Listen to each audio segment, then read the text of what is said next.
Naniniwala ang isang eksperto na nasa mabuting kamay ang Maharlika Investment Corporation kasunod ng pagkakatalaga kay Rafael Consing Jr. bilang President at Chief Executive Officer ng MIC.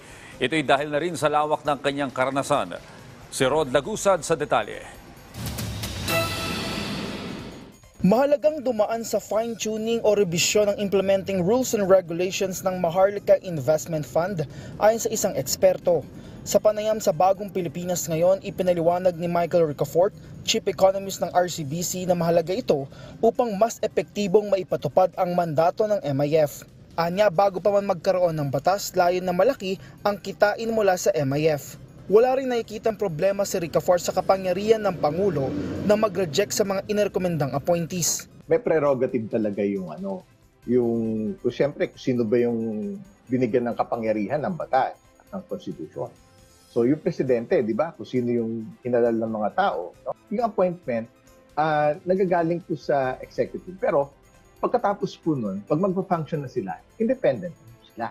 So nandoon naman po yung check and balances na tinatawag. Naniniwala naman si Ricafort na nasa mabuting kamay ang Maharlika Investment Corporation sa pagkakatalaga kay Rafael Consing Jr. bilang President at Chief Executive Officer. Ito'y dahil sa lawak ng karanasan ni Consing bilang dating international banker. Dati rin itong Chief Finance Officer ng International Container Terminal Services Incorporated, ang pinakamalaking port operator sa buong mundo. Bukod dito, nagsilbi rin bilang treasurer sa Aboitiz Group si Consing. Sa revised IRR ng MIF, hindi na specific na nakasaad ang functions at membership ng Audit Committee. Hindi na rin particular na nakalagay ang responsibilidad ng Risk Management Committee, kung saan ang board na ang parehong tutukoy dito. Kasi ang importante, bine-benchmark din yan kung ano yung mga best practices when it comes to pati sa lahat din sa lahat ng aspeto, no, yung organization, kung ano yung ginagawa ng yung mga naging matagumpay na fund manager sa buong mundo, no?